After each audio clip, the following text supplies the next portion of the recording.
멈춰있는 교회가 아니라 찾아가는 교회가 되어야 합니다. 전미 예수님, 저는 인천교구 모래내 성당 주임신부로 있는, 그리고 또 온라인에서는 복음으로 밥을 짓고 있는, 그래서 복음밥 신비라고 불리는 이용현 베드로라고 합니다. 오늘 이렇게 여러분들을 영상으로 찾아뵙게 되어서 너무나 기쁩니다. 제가 모래내 성당에 있다고 하면 많은 분들이 물어보십니다. 서울 남가자동에 있는 모래내인가요? 아니면 전주 덕진구 인우동에 있는 모래내인가요? 서울과 전주에 있는 모래내라는 지명이 있지만 성당은 인천밖에 없습니다.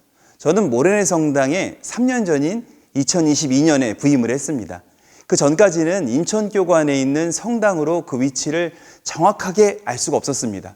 모래내 성당으로 발령을 받고 난 뒤에 그곳에 어떤 곳인지 찾아봐도 정보가 많이 없었어요. 인사이동을 하기 전날 총대리 신부님은 저에게 이런 말씀을 해주셨습니다. 가면 할머니, 할아버지들 즐겁게 해드려. 그 말씀을 듣고 왜 굳이 할머니, 할아버지라고 연령을 특정하셨을까 싶었지만 그렇게 크게 개의치 않고 모래내 성당으로 부임했습니다.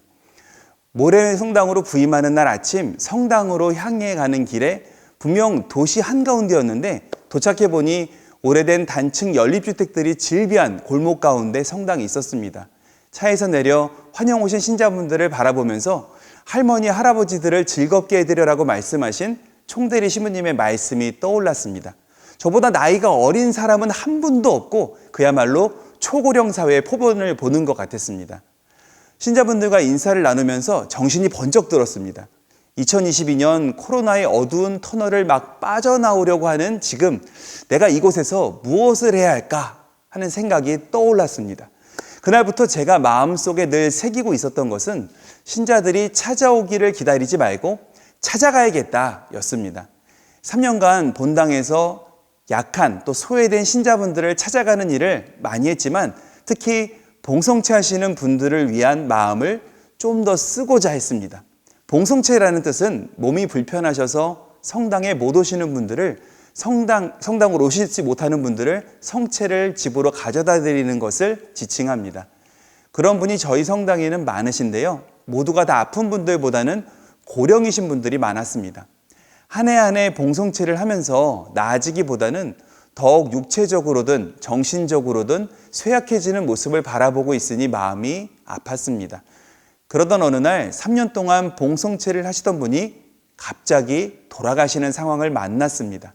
게다가 그 어르신의 자녀들은 성당에 다니지만 장례미사를 거부했습니다. 너무나 난감했습니다. 어르신의 신앙생활을 그 기간을 생각한다면 성당에서 장례미사를 통해서 마무리 짓는 게 당연한데 유가족은 전화를 드려도 감감무소식이었습니다. 결국 장례 일정이 지나고 그분은 그렇게 공동체에서 사라졌습니다. 그 모습을 바라보며 3년간 봉성체를 하시는 분들도 이렇게 돌아가시는 장례미사조차 못하시지 않을까 하는 생각이 들었어요. 그래서 사목회의를 통해서 공동체 미사에 소외된 이웃을 위해 찾아가는 미사라는 타이틀을 만들고 총무역장님을 통해서 봉성체를 가자, 그분들에게 미사를 해주는 게 좋겠다라는 말씀을 전했고 모두 좋다고 하셨어요. 그렇게 3월부터 6월 초까지 매주 수요일 오후 2시에 공동체 미사에 소외된 이웃을 위해 찾아가는 미사를 진행하게 되었습니다. 많이 안 들리셔갖고 제가 갖고 다녀요 이거를. 네. 나이가 먹어. 맞아요. 나이가 먹어서 그래요. 그거는 뭐 어떻게 할 수 있는 게 아니어서 그런 거니까요. 안 들리면 잘 들리게 이러고 갖고 오면 되잖아요. 네. 앞으로 제가 진정한 믿음을 가질 수 있게 그런 기회가 이게 됐으면 좋겠다라는 생각을. 미사 봉헌하시니까 어떠세요? 너무 좋죠. 좋으세요? 얼마나 좋으세요? 하늘만큼 땅만큼. 하늘만큼 땅만큼? 치즈! 미사를 봉헌할 때 각 구역에 속한 반원들이 함께 찾아가고 기도하며 미사를 준비하라고 말씀드렸습니다. 그 결과는 어떻게 됐을까요? 한 분 한 분 미사를 봉헌할 때마다 이런 질문을 드렸습니다. 얼마 만에 공동체와 함께 미사를 봉헌하시는 거예요? 이 질문에 어떤 분은 다리가 다친 뒤로 5년간 누가 옮겨줄 사람이 없어서 집에서 그냥 죽나 싶었는데 신부님이 찾아오시니 예수님이 찾아온 것 같아서 너무나 기뻐요 라고 답해 주셨습니다. 또 어떤 분은 코로나 이후로 3년 동안 평화방송 미사를 보며 대답 없는 말만 봉헌했는데 같은 구역반원들과 함께 미사를 봉헌하며 성가를 부르니 제가 살아있는 것 같아서 행복했습니다. 이어서 이런 질문을 드렸습니다. 이렇게 미사를 함께 봉헌하는 느낌이 어떠신가요? 이 질문에 한 어르신은 이렇게 답하셨습니다. 신부님, 저는 저를 찾아오신 주님과 함께 미사를 봉헌하고 느꼈으니 이제 내일 죽어도 여한이 없습니다. 그리고 장례 미사를 못하더라도 한이 없을 것 같습니다. 또 다른 분은 이런 답을 해주셨습니다. 신부님, 제 딸은 오래 냉담을 했는데요.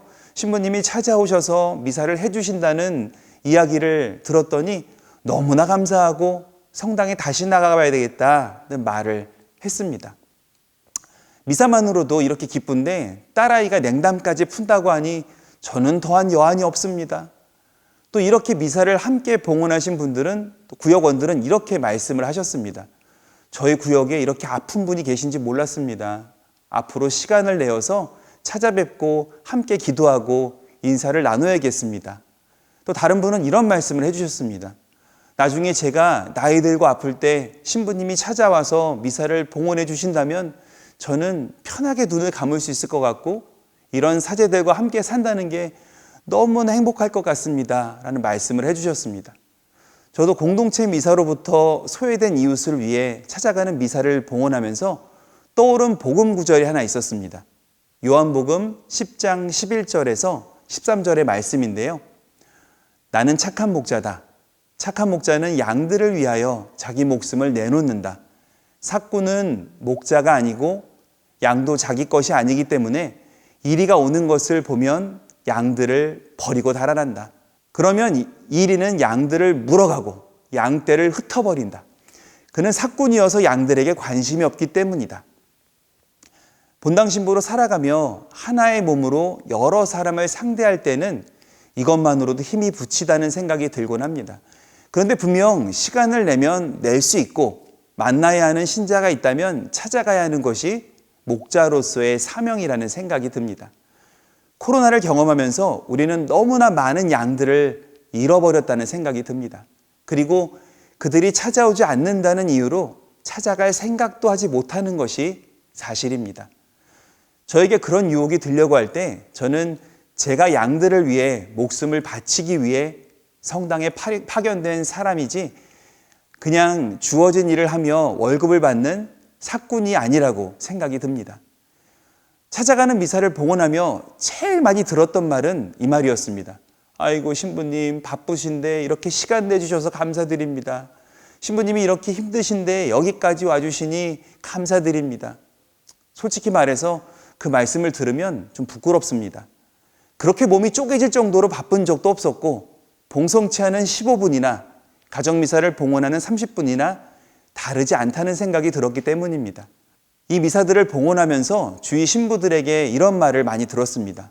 용현이는 너무 무척 열심히 하는구나. 너는 열성이 있으니까 가능한 거지만 나는 못하겠다. 지금도 이렇게 살아가지만 이 마음이 언제까지일지는 저도 잘 모르겠습니다. 그래도 영상을 찍자는 부탁이 들어왔을 때 찍고자 결심한 이유는 제 마음이 흐려졌을 때 주님의 그 부르심에 반대되는 행동을 했을 때 제가 한 말을 돌아보면서 첫 마음을 기억하기 위해서입니다. 예수님께서 생각하신 교회는 세상에 머무르는 교회가 아니라 세상으로 나아가는 교회라는 생각이 듭니다. 우리 안에 있는 이 양들에게 복음을 선포하는 것이 아니라 우리 밖에 집을 나간 양들에게도 복음을 선포하는 게 주님의 사명인 것입니다. 코로나로 인해 우리의 그 사명이 길을 잃은 것은 사실입니다. 유독 빨리 힘들어하고 유독 빨리 지치며 더 앞으로 나아가고자 하는 마음을 먹지 못하고 있는 모습을 보게 됩니다.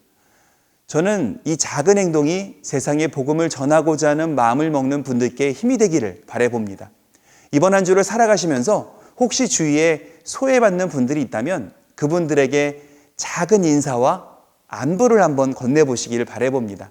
그 작은 인사가 힘들어하는 사람에게는 복음이 되기도 하고 기쁨이 되기도 하며 행복과 위로가 되기도 합니다. 주님의 뜻을 실천하고 살아가는 우리 모두가 되기를 성부와 성자와 성령의 이름으로 기도드립니다. 아멘.